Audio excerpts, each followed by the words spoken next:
MF Economía e Inversiones y ABC Cardinal presentan Economía al Oído. Personal, impulsamos el futuro de tu empresa.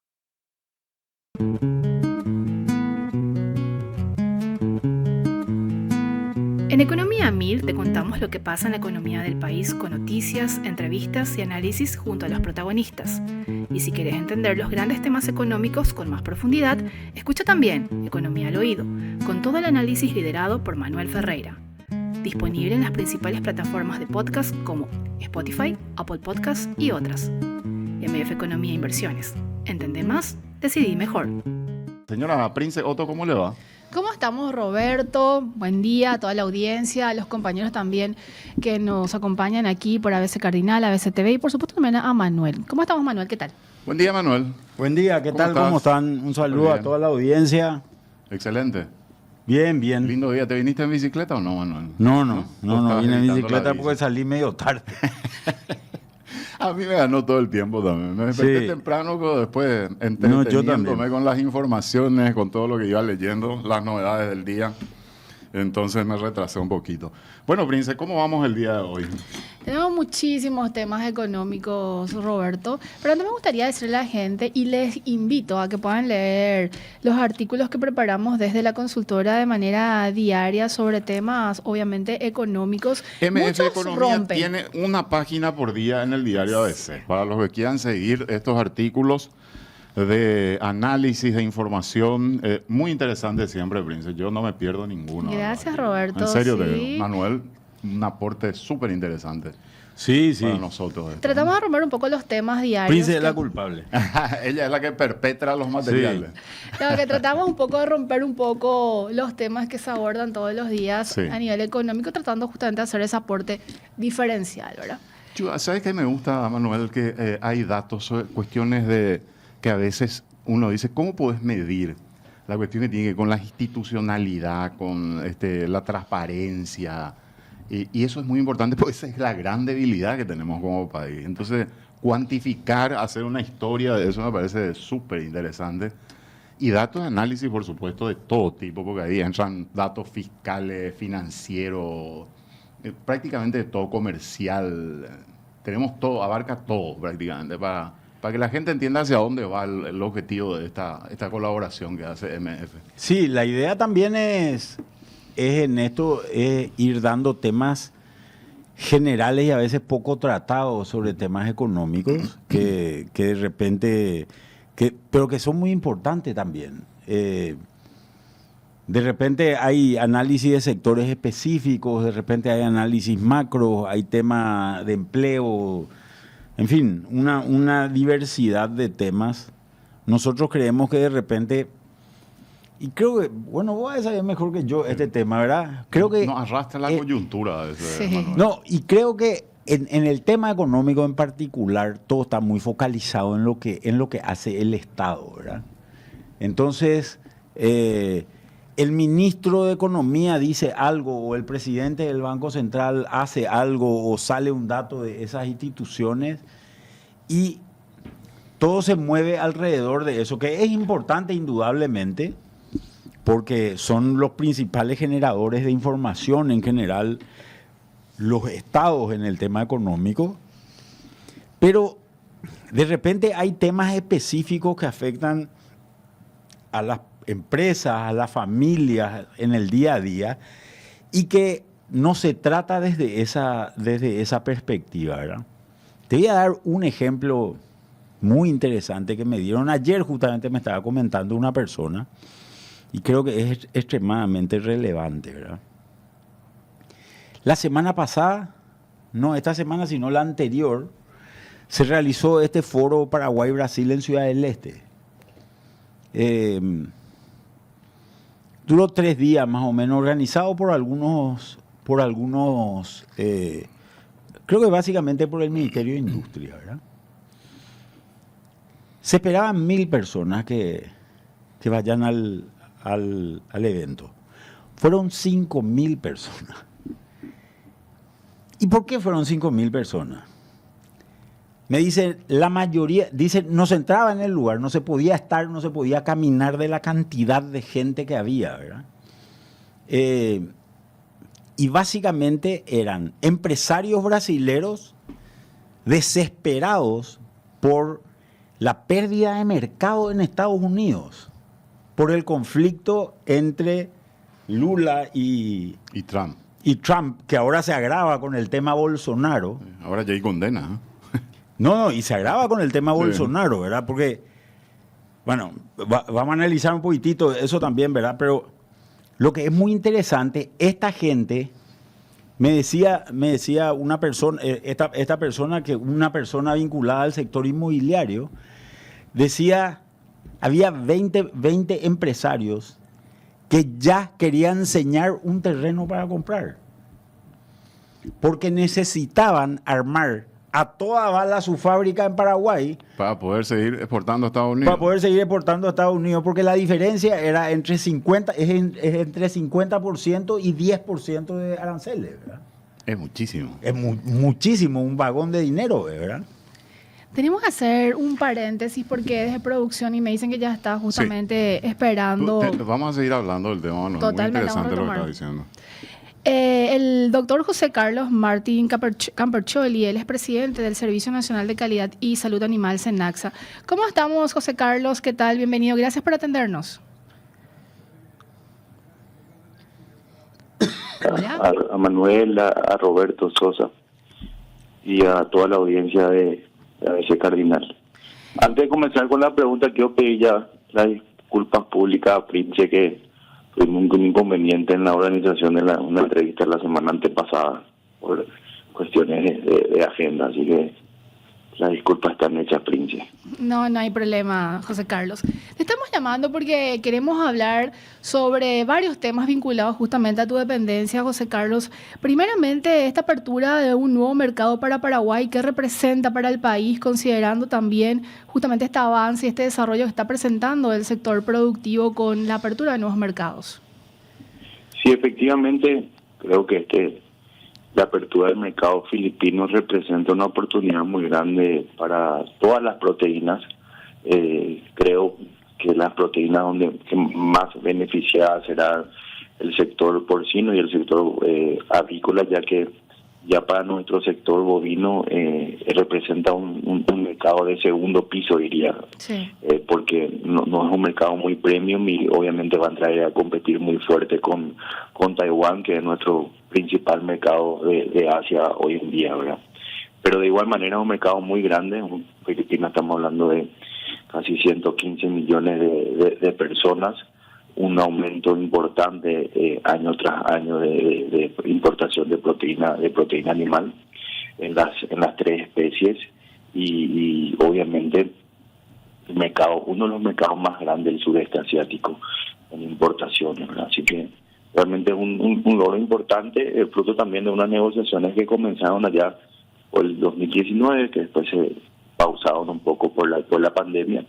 Y ya el 2023, con 2 auditorías, tuvimos 2 visitas de ellos en momentos diferentes y bueno, el desenlace fue positivo, ¿verdad? Porque también fueron 3 análisis de riesgo ya para las 3 proteínas. Decidimos hacer las 3 proteínas de forma conjunta también, ¿verdad? Que normalmente algunos mercados no te dejan hacer. Filipinas accedió a eso y bueno, hoy podemos decir que ya ya pueden estar embarcando las plantas, ¿verdad? ¿Qué otros mercados están en carpeta ahí en análisis también de potencial mercado a ser abierto, José Carlos? Y nosotros conseguimos la habilitación a México, la habilitación sanitaria del país ya. Ahora se embarró un poco por unos temas ajenos a nosotros, ¿verdad? El tema un poco político podría decir yo, y se demoró la habilitación de las plantas, pero ya está confirmada la auditoría también de México para este año del 10 al 18 de noviembre, que es un mercado también que ahí cerraríamos los 3 mercados en Norteamérica, que fue un objetivo también desde un principio. Y tenemos una auditoría de Perú para el sector porcino que comienza el día lunes, y algunas plantas también del sector bovino. También tenemos la visita de Costa Rica la primera semana de octubre, y terminamos el año con posiblemente una auditoría para habilitar más plantas para Panamá. Eso es lo que es exportación de carne bovina, y hay otras negociaciones un poco más chicas que para otros tipos de productos, ¿verdad? ¿Cuántos mercados tenemos habilitados ahora, José Carlos? Nosotros tenemos alrededor de 81 ahora, ¿verdad? Que es para proteína animal, ¿verdad? Sí, hay algunos que estamos habilitados para solamente carne bovina, otros hay mercados que nos habilitaron solamente para lo que es la maquila. La maquila, si uno mira la maquila pecuaria, juega un papel importante ahí, ¿verdad? Que también son negociaciones que tenemos que hacer, y obviamente hay un certificado sanitario en control en nuestras plantas, de las plantas, ¿verdad? ¿Cómo es la maquila pecuaria?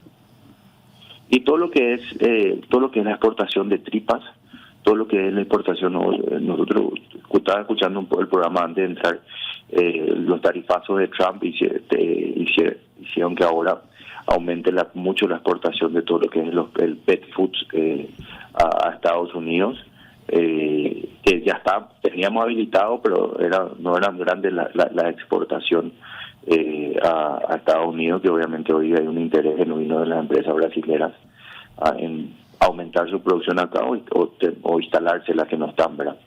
Y después también se está exportando mucosa, gelatina bovina a partir del cuero también para los productos farmacéuticos allá, ¿verdad?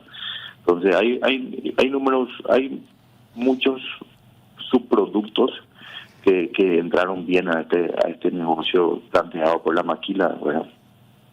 Hay un tema también que está saliendo bastante en los medios. Yo vi una publicación en CNN sobre este tema, que hablan de una ruta secreta de la carne para evitar el tarifazo americano. Y hablaban de México como uno de los espacios, o sea, meter carne en México para ir ahí saltar a Estados Unidos, meter carne en Paraguay.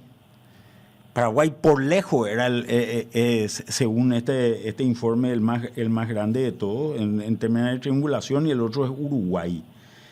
¿Qué se sabe de eso? El incremento, se habla mucho de que el incremento de tarifas el incremento de exportaciones desde Paraguay a Estados Unidos tiene mucha base en ese proceso de triangulación. ¿Qué hay de eso? Algo debe haber, ¿verdad? Pero ¿qué sabe Senaxa de ese tema, José? No, definitivamente, por lo menos de triangulación, nuestros números son muy manejables, ¿verdad? Lo que exporta Brasil y lo que exportó Brasil a Estados Unidos en estos primeros 8 meses antes del tarifazo, son números realmente no podemos nosotros competir con No, claro. Con eso, ¿verdad? Así que nosotros tenemos una proyección que siempre el objetivo fue llegar a las 50.000 toneladas este año. No estamos en 28 hasta agosto, ¿verdad? Y obviamente vamos a aumentar en los últimos meses, siempre se aumenta porque se quiere producir mucho para llegar a los primeros días de enero, para entrar dentro de esa famosa cuota que perdimos 13.000 toneladas, ¿verdad? De 67 o 64, ahí me vas a disculpar, no tengo el número exacto. Trump saca 13.000 toneladas y le da dentro del acuerdo a Reino Unido, ¿verdad? Entonces saca de esas 64.000 y nuestra cuota disminuye a 54.000, que son la cuota donde Paraguay jugaba ahí algún papel importante, pero que el 95% es consumida por Brasil, ¿verdad? Y contame una cosa, ¿cuánto es hoy el costo tributario o arancelario de exportar a Estados Unidos para Paraguay? 26 más 10. 26 más 10, o sea, 36 estamos hoy. Sí, estamos hablando así mismo. Y Brasil está en 26 más 50. No, 26 más 10 más 40, así es. Claro, bueno. Sí. Porque ellos tienen el tarifazo de 40% adicional, ¿verdad? Entonces... A un importador. ¿Y cuáles son los principales productos que se están yendo a Estados Unidos? Y Estados Unidos... Carne molida, básicamente. producto para carne molida, ¿verdad? Pero carne molida es un producto que puede sacar casi el 85% del animal, ¿verdad? Claro. Entonces no vas a hacer carne molida de lomito, ¿verdad? Eso, pero el porcentaje de aprovechamiento de una carcasa es bastante amplio cuando tenés productos, tenés mucho ponderado, digamos, el animal que puedes enviar, ¿verdad? Pero sí, básicamente es el delantero. Algunas veces también, inclusive hay cortes de trasero de mercaderías que no son tan premium, por decirlo así una palabra, que compensa de igual manera enviar a Estados Unidos, ¿verdad? Y más aún cuando creemos que no vamos a tener problemas en los primeros meses del año 2026 por el tema de la cuota, que básicamente la cuota queda para Paraguay y algún otro país que pueda aprovechar, que son 53.000 toneladas, que es mucho también para nuestro país, ¿verdad? Un tema que la gente tiene que entender, y creo que vale la pena explicarlo, es Estados Unidos tiene una ganadería enorme, ¿verdad? No es poca cosa.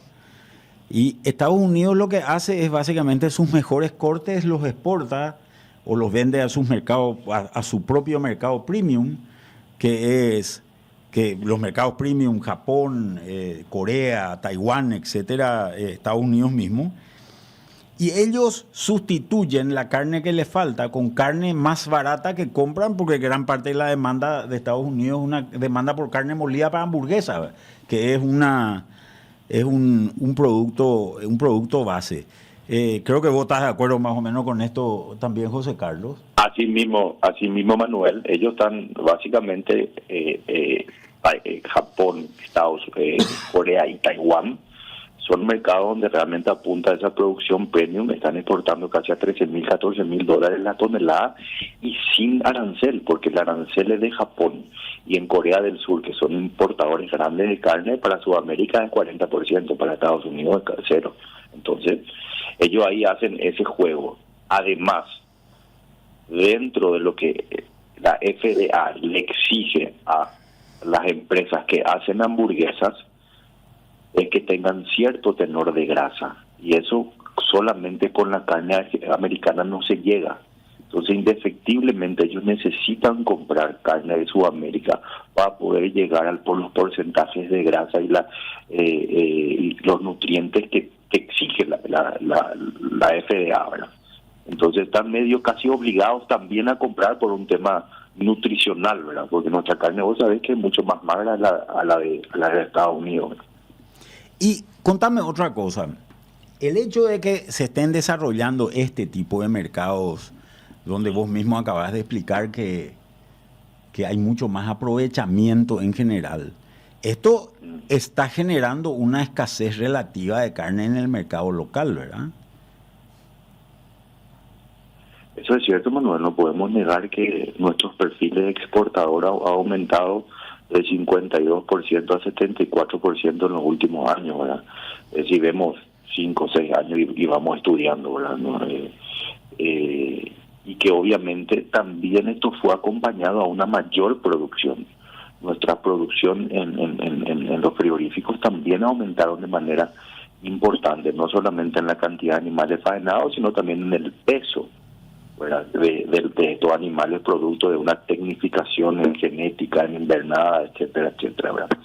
Pero de igual manera, cada vez más nuestros consumos per cápita, los números nos salen a nosotros, ¿verdad? Que tenemos más o menos lo que es la faena formal en frigorífico, lo que es matadero, y también estimando una faena informal, que el consumo bajó 2 kilos, de 23 kilos que veníamos teniendo a 21, ¿verdad? Eso es faena formal, ¿verdad?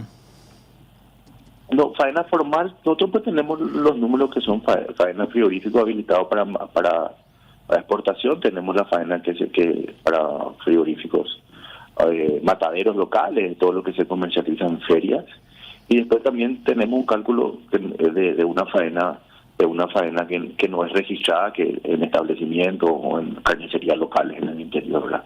Se tiene un número que es un múltiplo que siempre también otros mercados y otros países usamos, ¿verdad?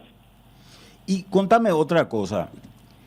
Una solución, la solución que han implementado básicamente los países otros países que se han visto en esta misma situación que nosotros.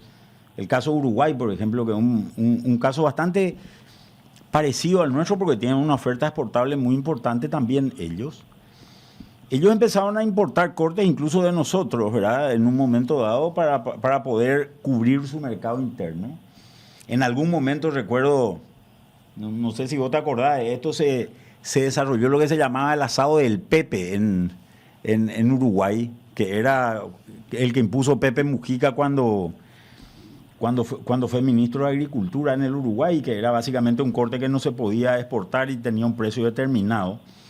Pero la importación básicamente puede resolver este problema. Sin embargo, uno de los temas que a mí me llama la atención es que hemos visto relativamente pocas importaciones de carne de otros mercados. ¿Cuál es el tema ahí? ¿Por qué?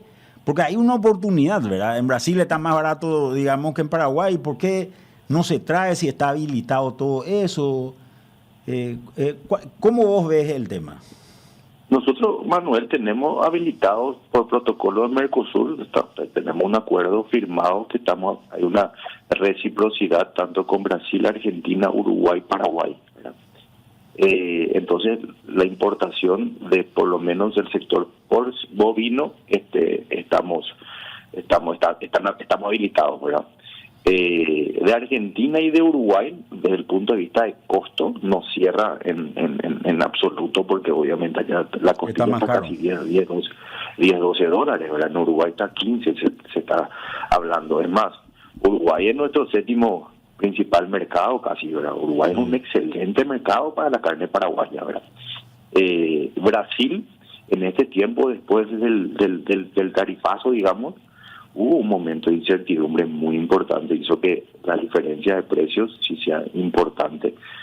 Se podía encontrar a un precio 30-40% más barato la costilla principalmente y el vacío, cosa que hizo que aumentase un poco la importación, no en números deseables, de lo que nosotros queremos ver. ¿Cuánto estamos de importación ahora? Y trajimos más o menos 11.000 toneladas. ¿Verdad? Ese era el número que yo tenía hasta junio, creo, ¿verdad? No, hasta agosto, porque los datos también hablan de la importación de algunas mercaderías que son paraguayas que tienen rechazo en sus países, que como cualquier cosa se rechaza mercadería, ¿verdad? Okay. Entonces ahí hacía que tuvimos unos temas en Taiwán, unos temas importantes también en Chile, entonces parece que es mercadería de Paraguay que vuelve, ¿verdad? Por diferentes problemas, ¿verdad? Claro. Que son más o menos 700 toneladas, más o menos son. Entonces sí, ese es el número que se está manejando. Pero podría ser que, por ejemplo, uno de los problemas sea cadena de frío, por ejemplo, falta de cadena de frío. La cadena logística, tenemos una cadena de logística muy grande dentro de los frigoríficos habilitados para exportación, pero ellos no pueden importar dentro de sus ¿cómo se llama? En sus frigoríficos, ¿verdad? Entonces hay que desarrollar más la cadena de import al tema de frío, cierres a largo plazo, ¿verdad? Porque obviamente uno, si quiere tener un camión de costilla el día de hoy en el supermercado, eso representa que vos tuviste que haber cerrado ya por julio, ¿verdad? La mercadería ha pagado 30%, entonces es todo un tema, es aprender un nuevo sector, ¿verdad? Y normalmente también, Manuel y audiencia, no siempre los precios justifican.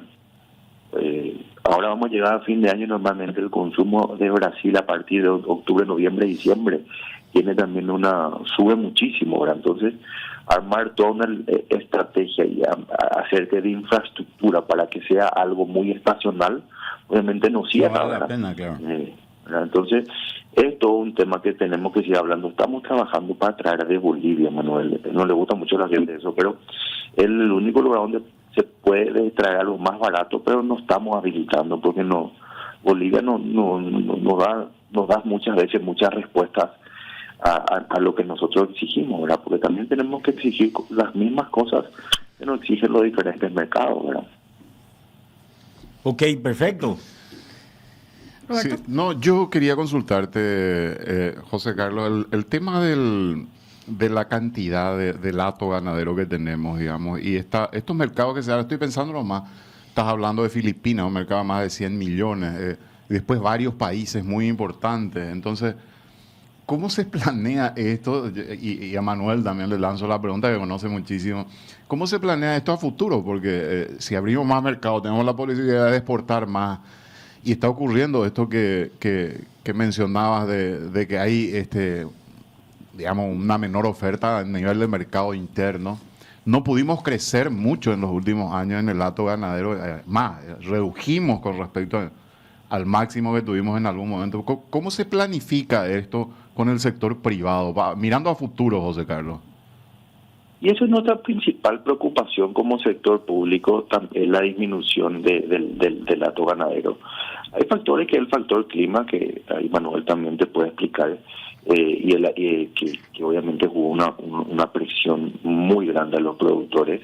Había gente que no tenía otra y tenía que salir a vender, porque no solamente se quedan sin pastos, nos quedamos sin agua en muchísima parte, en muchísimas zonas del país.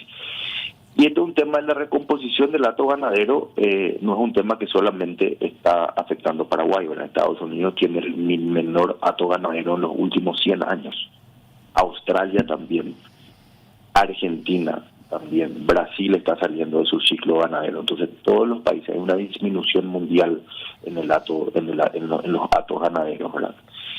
Algunos por problemas ambientales, problemas de climáticos, pero otros por problemas de que también están moviéndose hacia otras cadenas que producen o que dan mayor rentabilidad, menor riesgo, ¿verdad? Etcétera, etcétera, ¿verdad?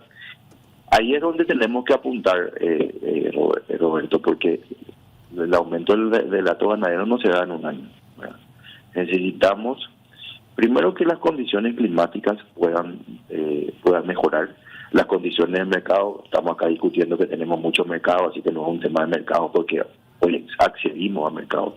Hemos triplicado la cantidad de posibles consumidores de la carne paraguaya en los últimos 3 años, llegando a casi 1.000 millones de personas, es el número que estamos manejando ahora. Entonces, no es un tema de mercado, los mercados están. Ahora es el momento de mirar un poco a largo plazo, nos está ayudando el clima. Esto tenemos después de 4 o 5 años un excelente 2025 en cuanto al clima en todo el país y creemos que esto se va a mantener, ¿verdad? Así que es el momento de hoy de hacer y de apretar y de tomar algunas decisiones que muchas veces no puede gustar, pero son decisiones que hay que hacer para tener un aumento del hato ganadero para el 2027, ¿verdad? Porque, Roberto, lastimosamente yo tengo que decir que las proyecciones del SENACSA para el 2026 es nuevamente otra vez una disminución del hato ganadero, ¿verdad? No tanto como el 24, pero sí se va a ver una disminución nuevamente, ¿verdad? Y de la capacidad instalada que tenemos en el país de la industria frigorífica, ¿cuánto estamos utilizando actualmente, José Carlos? Y estamos utilizando alrededor del 65 a 70%, ¿verdad? O sea, allí tenemos capacidad de crecer entonces para la demanda que pueda surgir. Sin embargo, punto y coma, lo que estamos un poco metidos ahí, sabemos, Paraguay es el país con mejor capacidad utilizada en toda la región. Bueno. Entonces, el costo de capacidad no utilizada, la capacidad no utilizada tiene un costo, ¿verdad? Entonces, Paraguay, en ese sentido, vos te vas a Argentina, a Brasil, a Uruguay, ellos están trabajando a 30-35% de capacidad, ¿verdad? Es un poco el tema ese de la ley y la oferta y la demanda. Nosotros ahora crecimos en capacidad, tenemos 2 frigoríficos, uno ya operando casi al 95% de primerísimo nivel y uno inaugurándose ahora estimo yo dentro de un mes, 45 días, ¿verdad? Inversiones muy grandes. Entonces, eso también va a aumentar, ¿verdad? Porque a mí no me preocupa mucho la capacidad estática, porque tenemos mucho y Paraguay está trabajando con capacidad estática muy bien utilizadas, ¿verdad? Bueno, presidente, te agradecemos mucho por el tiempo, muy amable como siempre. Muchas gracias, don Roberto, a Manuel y también a Prince. Un Gracias, saludo a José toda Carlos. la audiencia. José Carlos Martín, el presidente de SENAX, el servicio veterinario, rector acá de toda la materia. Una cosa interesante Sí. que plantea él, y creo que es interesante, ¿por qué sube la carne? Ujú. Cuando nosotros miramos los datos de inflación están, creo que, si mal no recuerdo, 23,7% era el último número de incremento de precio de carne Anualizado. anualizado, ¿verdad? Y hay una oportunidad para importar. Hay una oportunidad. La carne en Brasil está más barata que la carne en Paraguay. Ahí se da el fenómeno. Nosotros cubrimos parte del mercado de Estados Unidos y podemos importar de Brasil. Eso es lo que planteabas vos, Manuel. Claro, que es lo que Ellos hace están Uruguay con desesperados y nosotros. quieren colocar en cualquier lugar en este momento. Exactamente. Entonces, pero esto es un evento muy reciente, ¿verdad? El tema de los problemas entre Estados Unidos y Brasil. La carne en Brasil estaba ya más barata que en Paraguay anteriormente. El problema que tenemos es un problema de cadena de frío. Lo que pasa es que es una inversión grande que hay que hacer, Manuel, que vos no sabes hasta cuándo va a durar tampoco, ¿verdad? Claro, pero hay una cuestión que es importante. Él habló también de una transformación de todo el mercado cárnico paraguayo. ¿Qué es lo que pasaba anteriormente? Carne con hueso pues no se exporta. ¿Por qué no se exporta? No se exporta por la sencilla razón de que la carne con hueso, ¿para qué va a enviar el hueso si no se come, verdad? Entonces, Volumen peso, allí va a exportar. claro, y pagás un flete o un seguro sobre ese hueso que nadie va a consumir, ¿verdad? Y el otro problema es que la aftosa se aloja en el hueso. Entonces no se exportaba carne con hueso. Pero cuando entra a un mercado como Estados Unidos, que te compra carne molida, vos podés agarrar la costilla, pelar la costilla, pasar por una moledora de carne y tener la carne molida. Con casi todo el animal podés hacer eso. Entonces, es un mercado muy atractivo para el frigorífico, es un mercado muy atractivo, porque se va y compra la carne, y prácticamente toda la carne que exporta, nosotros estamos exportando a valores de alrededor de $6,000 la tonelada. $6,000 la tonelada, para que tenga una idea, son $6 el kilo. $6 el kilo, 6 por 7, 42, 45,000, 50,000 guaraníes el kilo de carne molida de segunda. Contra eso estamos compitiendo, ¿verdad? Contra eso estamos compitiendo acá los consumidores paraguayos. Te estoy hablando de carne molida, lo más básico, lo más general para hacerte alguna empanada, algún guiso, etcétera, etcétera, una hamburguesa mismo, ¿verdad? Entonces, esa situación lo que está haciendo está dando una oportunidad bastante atractiva para que el supermercado pueda importar carne. Sin embargo, lo que se importa es muy poco. En el último año subió 23,7%, ¿verdad? Ujú. Pero en el último año también, ahí decía José Carlos, que este año importamos 11,000 toneladas. Acá sale 12,000, por eso que él decía que había devoluciones de productos. Pero si tomamos de septiembre a julio, de septiembre del año pasado a agosto, perdón, de este año, estamos en 14,600 toneladas. Vamos a suponer que es 13,500, ¿verdad? Más o menos. Si vos haces 13,500, entre 6 millones de paraguayos, ¿verdad? 6,200 más o menos. 600, vamos a ponerle, ¿verdad? Entre 6,100,000 paraguayos, multipliqué en vez de dividir, 13,500 dividido 6,1, tenemos 2 kilos de carne por año importados. Nosotros, ese dato que él dio, estábamos en 23 y bajamos a 21, creo que dijo. Eso es carne registrada, pero hay mucha carne no registrada, ¿verdad? Se faena en las estancias, se faena en las casas, se faena se faena en mataderos no registrados, no habilitados, etcétera, etcétera. Ese número más o menos llegó a estar en 38 en un momento dado, ¿verdad? Pero vos traes, consumí 23 y traes 2 kilos nomás. Quiere decir que hay un interés y una demanda por otro volumen que no está acá. Es un espacio enorme para sustituir. Claro, ese ¿por qué consumo? una cadena de supermercados no dice, me voy, hago... Y uno de los problemas es cadena de frío.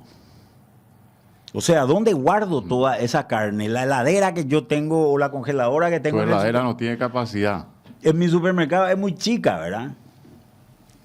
Y ahí hay un negocio nuevo que empieza a aparecer, porque esta situación llegó para quedarse. Si vos tenés habilitado el mercado americano, vas a seguir metiéndole... Y si abrir los otros mercados. Claro. Filipinas, que grandes mercados que se están abriendo. No, fíjate que él dijo, por ejemplo, el mercado no es muy bueno el mercado filipino, decía, ¿verdad? No es muy bueno el mercado filipino, es un mercado de... Y yo estuve mirando, es un mercado de 3 kilos por año, ¿verdad? La verdad que no es un mercado muy grande, no han de ser cortes muy importantes también, pero son 115 millones de tipos, ¿verdad? O sea, un mercado de 300.000 toneladas de carne bovina. Es un mercado de 3.400.000 toneladas de carne bovina, porcina y aviar, ¿verdad? Es una oportunidad muy linda, puede ser. El principal producto es el cerdo en esa zona, ¿verdad? Lo que te digo nomás es, todo esto te va estirando, ¿verdad? Y tenés esta fuente de desagote que es Estados Unidos, que es inmensa. Es inmensa. Entonces, yo lo que creo es que, o parecería ser, que el precio caro de la carne llegó para quedarse, ¿verdad? No es que va a bajar en algún momento dado, que creo que es la esperanza que tenemos todos, ¿verdad? De alguna manera, porque nos gusta poder tener acceso a carne. Pero me parece a mí que hay una oportunidad de un negocio de largo plazo, ¿verdad? Porque yo no creo tanto que haya estacionalidades o muchas variaciones en ese número. Y mucho más cuando... ¿Por qué bajó el hato ganadero? Bajó el hato ganadero por dos problemas. El primer problema es que no era negocio. Si yo quería vender 1.000 novillos al año, que en ganadería eso se puede saber, ¿verdad? Yo sé que voy a tener 1.000 novillos disponibles y hacía mi presupuesto en función de eso. Y tenía un resultado, veía que mis costos subían, sin embargo mi precio estaba muy bajo. Entonces no podía vender 1.000, tenía que vender 1.200. Este fue un problema, y a eso se le sumó el problema climático, ¿verdad? Cuando en el campo no hay agua, el animal se va a morir de sed. Mejor nomás vendés. Mejor nomás vendés, faenás, ¿verdad? Y hubieron sequías en los últimos 4, 5, 6 años en distintos lugares del país que afectaron mucho al sector ganadero. Entonces, ese es el motivo de la reducción. Cuando el presidente de Senaxa, que todo el día está mirando estos números, te dice va a bajar otra vez Para el 2026 dice que hay proyecciones de reducir el hato por eso, ganadero. si va a bajar otra vez el hato, porque además el ganadero invierte cuando cree el ganadero que el precio va a estar alto en el largo plazo. Y acá hay un nivel de deuda muy grande a nivel del sector ganadero. En general, los créditos ganaderos que se toman son en guaraníes. Han subido todas las tasas en guaraníes. Los precios están mucho más elevados para el dinero de lo que era anteriormente. Entonces, no ves tampoco una inversión así sistemática en el largo plazo que vaya a elevar eso. Porque ¿qué es lo que vos haces? Y en vez de vender una vaca, a frigorífico, porque ya tiene cierta edad, lo que hace es no vender esa vaca y le hace que tenga una cría más, ¿verdad? Entonces, si como en el largo plazo, yo tardo 5 años más o menos, o 4 años, en convertir esa vaca en carne, o ese ternero en carne, entonces es un proceso de largo plazo. Los precios altos en el corto plazo nos ayudan. Nos ayudan un poco, pero nos ayudan mucho, nos ayudan a generar nueva inversión, ¿verdad? Entonces, Creo que es todo un tema, ¿verdad? Pero lo que sí a mí me parece que es importante es tener en cuenta esto, ¿verdad? Yo conozco países donde hay gente que tiene negocios solamente de cadena de frío. Solamente de cadena de frío. ¿Qué es lo que yo tengo? Vos sos el supermercado A, ella el supermercado B. Vos venís y me alquilás a mí un espacio para guardar tu carne. Loteás tu frigorífico. Claro, pero es solamente cadena de frío. Vos venís y guardás tu carne ahí. Yo no sé si ustedes se acuerdan, ahí donde está la subestática de Ande, en Estados Unidos y España. Sí. Está la donde subestática. era el Ministerio de Industria anterior. Ahí era el frigorífico nacional antes. El frigorífico nacional, vos podías alquilar un pedazo de una ladera y guardar cosas ahí. Yo me acuerdo que yo me iba al campo y yo tenía una tía que hacía un dulce de aguaí espectacular. ¿Vos conocés el dulce de aguaí? No, la verdad que no. Tampoco. La pucha, nadie no conoce más el dulce de aguaí. Ni ese frigorífico nacional, mano. No, Y yo me ese- acuerdo. bueno, el viejazo. No, yo me acuerdo del frigorífico, eso sí. Y yo traía, me acuerdo, me iba a San Pedro, entonces, y había una parte donde había mucho aguaí. El aguaí sale solamente en la primavera, ¿verdad? Juntaba bolsa y traía esas bolsas y metía ahí en el frigorífico y le iba dando a mi tía para que me haga dulce de aguaí. Espectacular, tenía provisión de dulce de aguaí para el... El año. Hay una música, una guarania que dice un sabor tan dulce como el aguaí, dice. Sí. No me acuerdo cuál que guarania es, ¿verdad? Pero por favor, la gente que está escuchando, digan que existe el dulce de aguaí, porque o si no, nadie no me cree. Te creemos, Manuel. Bueno, te voy a Más hacer- rico que el dulce de mamón, medio parecido. Tenemos que hacer nuestra pausa y no sé, acá encontré el artículo, si me pueden dar el soporte, por favor, los compañeros del material que estaba mencionando Manuel sobre CNN, de la carne brasileña, que existe una ruta secreta para eludir los aranceles de Trump, como pregunta menciona, y los datos son realmente impresionantes de acuerdo con este artículo, que se plantea una posible triangulación de la carne brasileña, ya que ha registrado récords de exportación a México, Paraguay y Uruguay. Quiero centrarme en estos datos que dice que en julio de 2025 Brasil exportó un volumen récord de 205,8 millones de toneladas en carne a México, un aumento de 112% en comparación con el año anterior. Y los datos son de justamente una dependencia que muestra que Brasil nunca ha exportado tanta carne al país en un solo mes. Y el mismo fenómeno menciona ocurrió con Paraguay, cuyas compras se dispararon un 967%. En julio, el país compró 5,9 millones de dólares a empacadoras de carne brasileñas. En lo que va del año, las cifras se han más que duplicado y las ventas al país han alcanzado un máximo histórico. Y la tendencia y comportamiento es igual para Uruguay y, bueno, otros países también que están en teoría metidos en este proceso de triangulación. Para que te quedes tranquilo, Manuel. Lluvia de mensajes. La música se llama Anaí. Anaí, Y dice, claro. Anaí, indiecita fea de la voz tan dulce como el aguay. Ahí está.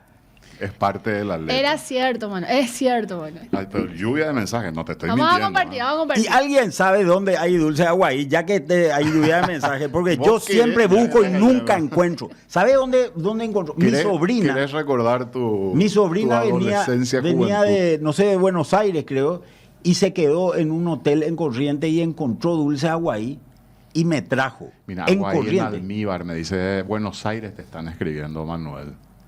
Pero Buenos Aires es medio lejos para ir a comprar. Aguatú Acá es una compañía dice- de Barrero Grande, dice. Yo soy de Lambaré, acá en mi casa teníamos una planta de aguaí, dice otra persona. Pero ¿hacen dulce o no? Eso es lo que quiero saber, ¿verdad? ¿Dónde el dulce es lo que El dulce quiero es lo que- comprar? Porque Agua- mi tía pobrecita ya se murió, ¿verdad? No puedo más. Y nadie conoce cómo hacer porque son todos chuchis, pero ahora comen pay de limón y eso. la gente, ¿no? Aguaití es una compañía de Barrero Grande, dice otra persona. ¿eh? Aguaití. Aguaití. Y Sí, claro, claro. Aguaití. Claro. Sí. Y yo conocía un aguaití y de ahí lo que traía, pues. Dice que es Aguatú, no es Aguatú. Aguaití. Nos Claro. ven en Buenos Aires, ¿eh?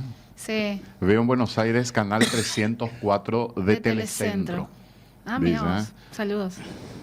Qué bueno. Acá muchísima gente nos mensajeó. Gracias con por el esto, aporte. Manuel. Pero ahora Gracias, querés Manuel. saber dónde se hace ese dulce. No, ¿dónde se compra? Yo me quedé a comprar a alguien Claro. Y vos sabés que tiene un secretito. Ah, ¿sí? Sí, porque le tenés que sacar una especie de jugo que tiene adentro, porque si le dejas, ese se vuelve muy amargo y no es rico. Ah, mira vos. No, tiene Sus secretos. ese que me trajo mi sobrina hace poco, tal vez creo que un mes en comer, porque comía chiquitito, así para... Tráiganle, por favor, un dulce de aguaí acá, Manuel. Vamos a ver quién te trae. Alguien te va a traer, te aseguro.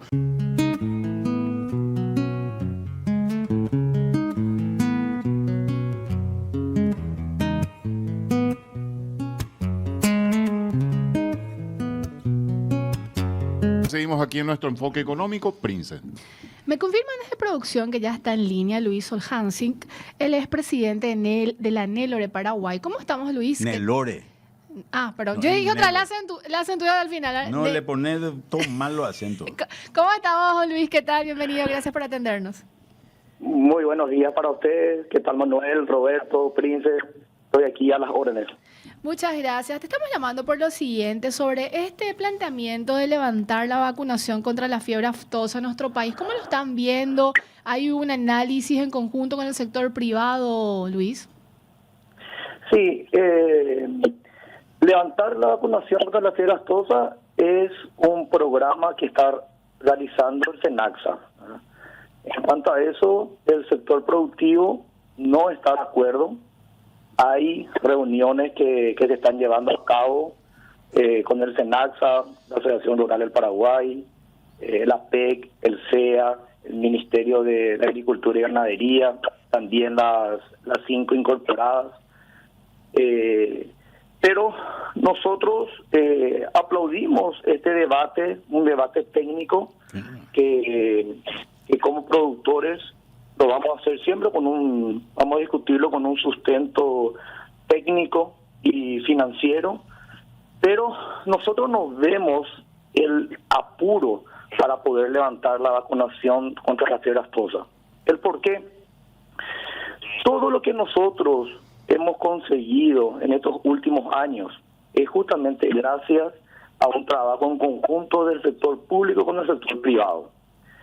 Hemos conquistado países que son, ¿cómo te puedo decir? Que son países demasiado exigentes, ¿verdad?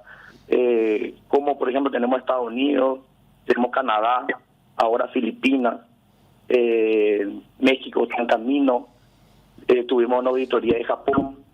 O sea que gracias al estatus sanitario de libre aftosa con vacunación, el Paraguay ha alcanzado logros trascendentes en la apertura de estos mercados que son altamente exigentes. Y no tenemos ningún cuestionamiento de los mercados a los que estamos exportando, ni a los nuevos mercados que están haciendo auditorías en Paraguay. No tenemos ningún cuestionamiento de nuestro estatus sanitario. Entonces, la pregunta es, ¿para qué apurarnos en poder levantar nuestro estatus sanitario? ¿Para qué apurarnos en levantar la vacunación? ¿Por qué no aprovechamos justamente este momento que estamos viviendo? Yo le quiero hacer recordar nada más que los productores o la ganadería paraguaya viene de hace 4 o 5 años de años muy difíciles en cuanto a lo que son precios por debajo del valor del mercado, en cuanto a lo que las inclemencias climáticas, las sequías que tuvimos en estos últimos años. Y hoy, en el año 2025, conseguimos mercados excepcionales, tenemos buenos precios y precios ascendentes, tenemos un clima muy favorable, empezaron las lluvias de temprano, hay un buen pronóstico en lo que va a ser la parte productiva. Entonces, la consulta nuestra es, ¿por qué apurarnos a esto? ¿Por qué no aprovechamos el momento en el que estamos, trabajamos juntos, demos la posibilidad de poder levantar nuestro hato ganadero, que ese sí es un problema, y analizamos en el futuro qué pasa? O sea, podemos hasta llegar a hacer todas las tareas correspondientes para poder levantar la vacunación y cambiar el estatus sanitario, pero hagamos primero las tareas. Tenemos mucho cuestionamiento como ¿qué va a pasar con el FUNDASA? no tenemos un banco antígeno. Acordémonos de que Brasil y Bolivia hace poco levantaron la vacunación. Veamos qué pasa con nuestros países vecinos. No tenemos ninguna exigencia en ningún mercado para poder comprarnos carne. No tenemos esa experiencia de lo que es una contención en el caso de que llegue a aparecer la enfermedad. O sea, para nosotros hay mucho camino que recorrer aún antes de levantar la vacunación contra la fiebre aftosa. Manuel. Yo quiero contribuir un poco, Luis, a este debate desde una perspectiva. En general, cuando vos tomás una decisión, esa decisión tiene costos y tiene beneficios, ¿verdad? En este caso podemos decir cuáles son los beneficios y cuáles son los potenciales costos que en realidad son riesgos. O sea, ¿qué quiere decir el riesgo? Quiere decir una probabilidad de que te salga mal. Creo que vale la pena un poco ilustrar lo que ocurrió. Nuestro último brote de fiebre aftosa fue en el 2011. Sí. En el 2011 se cayó el precio, se desplomó el precio y nos salvó, en ese momento, nos salvó que Rusia nos compró carne. Sin importar que tengamos aftosa, nos siguió comprando carne. Entonces, si ustedes se fijan en la evolución de las exportaciones de Paraguay, Rusia durante el 2012 fue el único mercado de Paraguay prácticamente. Hoy Rusia no existe más. Y hoy, esos 86 mercados que decía José Carlos Martín, muchos de ellos son extremadamente exigentes. Entonces, ¿cuál sería el beneficio? El beneficio sería, para Paraguay, mayor precio posiblemente, ¿verdad? ¿Qué significa? Hay mercados que han sido muy exigentes y te dicen, yo no voy a comprar carne de un país libre con vacunación, que es el estatus de Paraguay hoy. Voy a comprar solamente de los países que son libres sin vacunación. Como es, por ejemplo, Chile. Chile tiene una ganadería pequeña, pero es libre sin vacunación, ¿verdad? Entonces, pero a mí hay una cosa que me llama la atención. Hay otros países, como el caso de Uruguay, por ejemplo, que Uruguay tiene nuestro mismo estatus, es libre con vacunación. Sin embargo, ellos le están vendiendo carne a Japón, el mercado más exigente del mundo hoy, ¿verdad? Durante este año, ellos le vendieron, le vendieron 6.800 toneladas de carne, 6.800 toneladas a $5.700 más o menos, ¿verdad? Posiblemente no sean los mejores cortes, pero le están vendiendo a mercados que anteriormente no aceptaban, ¿verdad? Entonces, yo por ese lado veo un tema. Y por el lado del riesgo, veo un problema. A ver, ¿qué significa riesgo en este caso? Riesgo significa que te aparezca un brote, ¿verdad? Anteriormente te aparecía un brote, todo el país estaba excluido. Ahora lo que tenés que hacer es, y corregime Luis acá porque tal vez me equivoque en esto, tenés que cerrar la zona, no tiene que entrar ni salir nadie y tenés que matar todo el ganado de esa zona, ¿verdad? Tenés que matar todo el ganado que hay. Vamos a suponer en la estancia X que tiene 10.000 cabezas, le apareció una persona, tenés que matarla a 10.000 cabezas, ¿verdad? Y no tenés que dejar, y seguramente en las estancias alrededor también. Es así, ¿verdad? Manuel, justamente es el tema. El riesgo es demasiado grande comparando con los beneficios que podamos tener.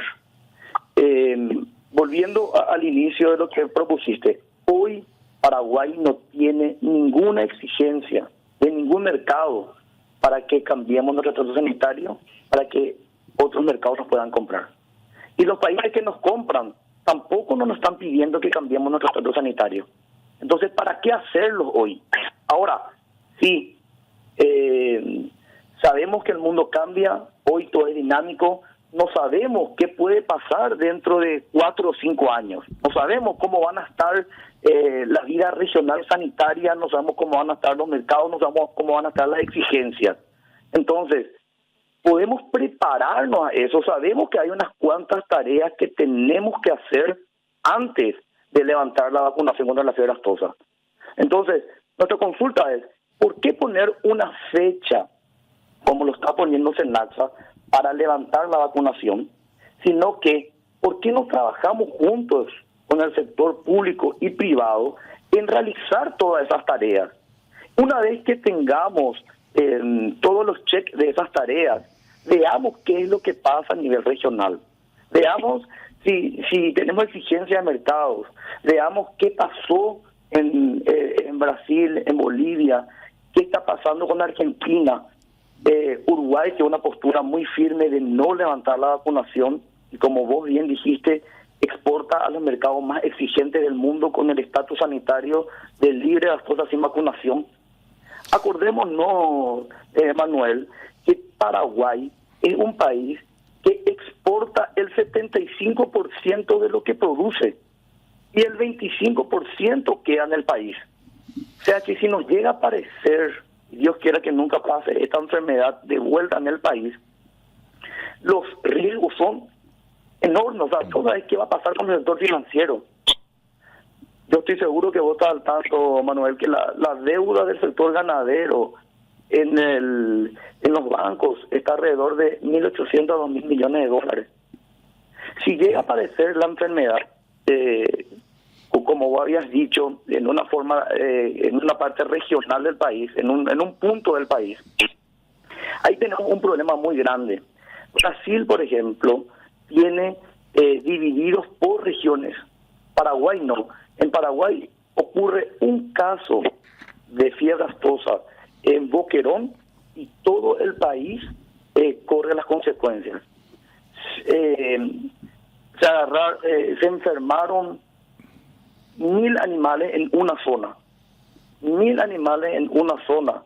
Senaxa tiene previsto para poder realizar la indemnización y cuentan con aproximadamente 45 millones de dólares según lo que nos comentaron cuando nos reunimos con ellos para analizar el plan que ellos proponen. 45 millones de dólares. Estamos hablando de aproximadamente 45.000 cabezas. ¿Y qué pasa, Manuel, con las 13 millones de cabezas aparte? O sea, se habla que Paraguay está con alrededor de un dato de 13 millones, 45.000, ponerle que se enferman y se indemnizan. ¿Y qué pasa con las 12.955.000 cabezas? Luis, en donde van a perder, o sea, una vez que entre la enfermedad al país, todos los animales, todo el hato bovino va a bajar por su valor por debajo del 50%. Y ahí está el problema. ¿Qué pasa con una persona que tiene, con un ganadero que tenga aproximadamente 1.000 cabezas? Yéndonos con números rápidos, 1.000 cabezas hoy con un promedio de $1.000 por cabeza, que es lo que cuesta, él tendría $1 millón en su haber, aparte de la tierra.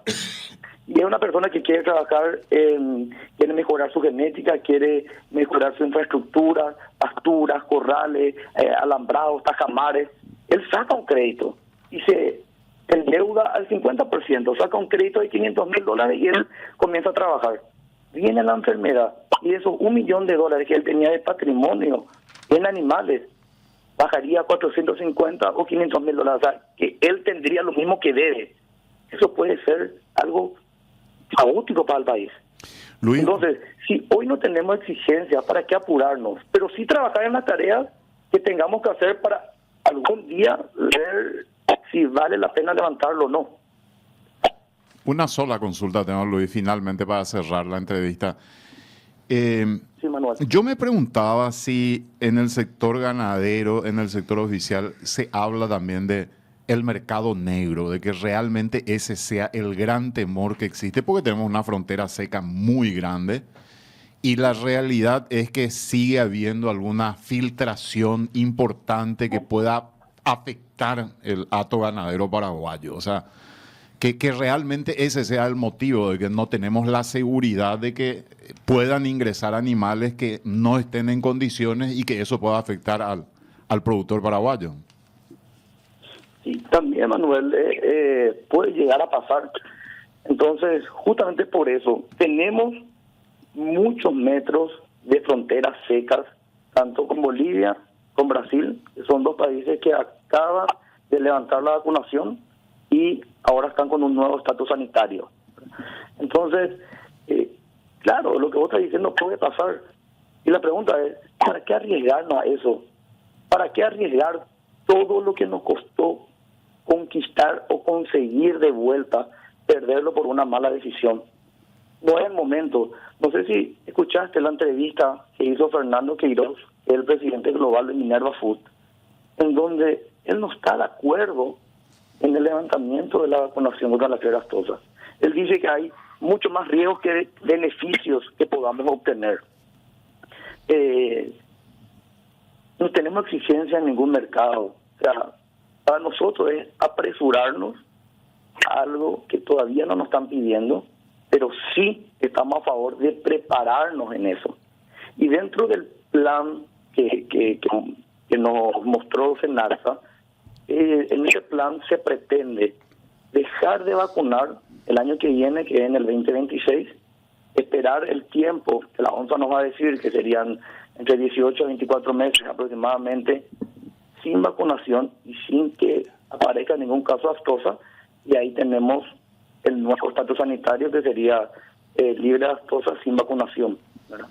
Entonces, antes de tener eso, ¿no sería mejor trabajar en todos esos puntos? Por ejemplo, como dijiste ahora, cómo manejarnos con el tema de la frontera. Un tema importantísimo es poder tener un banco de antígenos aquí en el país, por si llegase a aparecer la enfermedad. Porque ¿qué pasa si nosotros levantamos, aparece la enfermedad? No vamos a tener un banco de antígenos. ¿Cómo vamos a poder trabajar?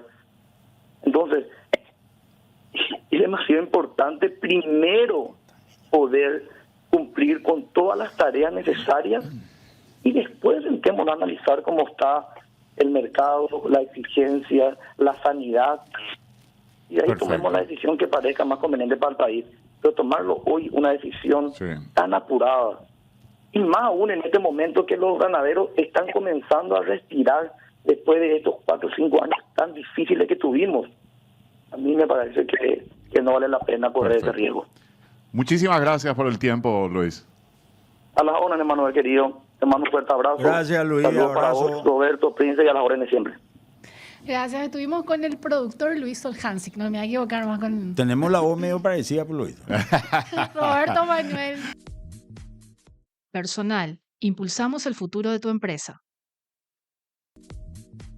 Estamos aquí en nuestro enfoque económico, Prince. Manuel había hablado sobre un tema antes de que entremos a otro tema que era la parte cárnica, así que si podemos hacer una suerte de redondeo, Manuel. No, lo que decía nomás es este tema de Brasil con Estados Unidos, que Estados Unidos le puso aranceles del 50% a todos los productos que van de Brasil creo que le sacó a 70 productos más o menos. Y que genera un impacto importante. Un tema que a mí me está llamando la atención es, están empezando a subir los precios de los productos americanos. Mercado interno. Del mercado interno americano por efecto de los Aranceles. Les quiero leer lo que publicó ayer el Wall Street Journal, ¿verdad? Que es un diario muy especializado en temas económicos. La inflación americana estaba en 2,7, su objetivo es 2. La inflación americana estaba en 2,7, ahora está en 2,9. Su inflación subyacente está en 3,1. O sea, son números importantes, y la cantidad de gente que pide subsidio por despidos subió muchísimo. También, que es el otro tema que le preocupa. Pero fíjense lo que está subiendo de precio en Estados Unidos. Ellos dividen en algunas cosas del índice de precio consumidor: automóviles, comida, vestido y artículos para el hogar en general. Una reparación de auto subió 5%. Esto es importante, los gringos andan todo el día en auto, ¿verdad? El combustible, la nafta, subió 1,9%. Los autos usados y las camionetas usadas subieron 1%. Esto es en un mes, en un mes, no es de un año, de un mes es este número. Todo lo que son joyas y relojes subió 5,5% en un mes. Vestido de mujer, 4,4%. Y pantalones y shorts de hombre, 4,2%. Alimento, el café subió 4,9%, los tomates 4,5% y la manzana 3,5%. Los televisores subieron 2,5% y bueno, otros productos. Lo que te digo es, se está empezando... Tiene una presión para arriba. Se está empezando a notar en Estados Unidos el efecto de las tarifas de Trump, ¿verdad? Y todo este tema, pero el problema con Brasil es un problema político, no es un problema económico. No hay casi posibilidad de acuerdo entre Trump y Lula. Casi imposible el acuerdo, y después de esta decisión menos todavía, a no ser que el Parlamento trate en algún momento una... Pero yo creo que no hay solución posible a este tema. ¿Qué quiere decir esto? Que tiene que desaparecer uno de los dos. O Trump tiene que salir en Estados Unidos o Lula tiene que salir en Brasil, ¿verdad? Yo creo que el Parlamento le puede dar algún tipo de beneficio a Bolsonaro, que es la única salida, que desde la oposición a Lula trabajen y lleguen a un acuerdo por los efectos que pueda tener, ¿verdad? A mí me llama mucho la atención, 36.000 millones de dólares exporta Brasil a Estados Unidos. Eso es solamente a Estados Unidos. Nuestra exportación total es más o menos 12, 13.000 millones, ¿verdad? Incluidos los artículos de... Casi nuestro Producto Interno Bruto, podríamos decir. Casi nuestro, o 75% de nuestro Producto Interno Bruto, 80%. Personal, impulsamos el futuro de tu empresa.